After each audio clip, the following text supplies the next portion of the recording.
একটা জিনিস হচ্ছে ভাইয়া, সম্পর্ক এমন একটা জিনিস, সম্পর্ক কিন্তু কখনোই জোর করে হয় না। আপনি জোর করে কাউকে ধরেও রাখতে পারবেন না। গতকাল ভালোবাসা দিবস উপলক্ষে মাছরাঙা টিভির একটি অনুষ্ঠানে গিয়ে শবনম ইয়াসমিন বুবলি বলেন, অপু বিশ্বাস শাকিব খানকে জোর করে ধরে রাখতে চায়, শাকিব খানের সঙ্গে জোর করে সম্পর্ক রাখতে চায়। কিন্তু অপু বিশ্বাস এটা বোঝে না, জোর করে মানুষকে ধরে রাখা যায় না, জোর করে কারোর সাথে সম্পর্ক রাখা যায় না।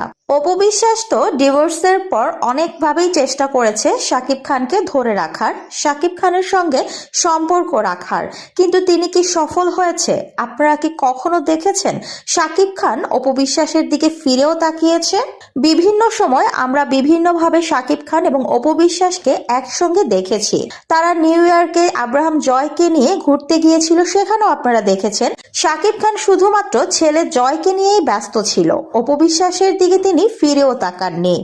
আব্রাহাম খান জয়ের জন্মদিনেও আপনারা দেখেছেন শাকিব খান শুধুমাত্র জয়কে নিয়েই ব্যস্ত ছিল, অপু বিশ্বাসের দিকে ঘুরেও তাকাননি। শাকিব খান অপু বিশ্বাসকে পাত্তাও দেন না, অপু বিশ্বাসের সাথে কোনো প্রকার কোনো সম্পর্কই রাখেন না শাকিব খান।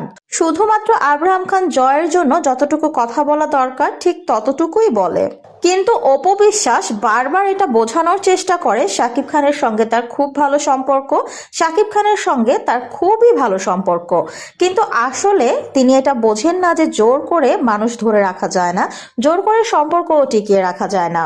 আমি কখনো শাকিব খানকে জোর করিনি, তাকে কখনো জোর করে ধরে রাখতে চাইনি, জোর করে সম্পর্ক টিকিয়েও রাখতে চাইনি।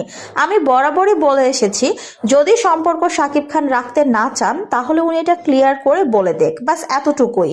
আমি জোর করিনি দেখেই আলহামদুলিল্লাহ আমি এবং শাকিব খান এখন একসাথে আছি, ভালো আছি। আমাদের মাঝখানে একটু ভুল বোঝাবুঝি হয়েছিল, মনোমালিন্য হয়েছিল, সেগুলো সব কেটে গিয়ে এখন আমরা সুন্দরভাবে একসাথে আছি। আমিও যদি অপবিশ্বাসের মতো শাকিব খানকে সবকিছুতে জোর করতাম, প্রেসার দিতাম, তাহলে হয়তো আমিও সম্পর্কটা টিকিয়ে রাখতে পারতাম না, বা শাকিব খানও আমাকে আর ভালোবাসতেন না। বুবলি আরো বলেন, তাই আমি বলবো অপবিশ্বাসের এখান থেকে শিক্ষা নেওয়া উচিত, বোঝা উচিত, জোর করে সম্পর্ক টিকিয়ে রাখা যায় না।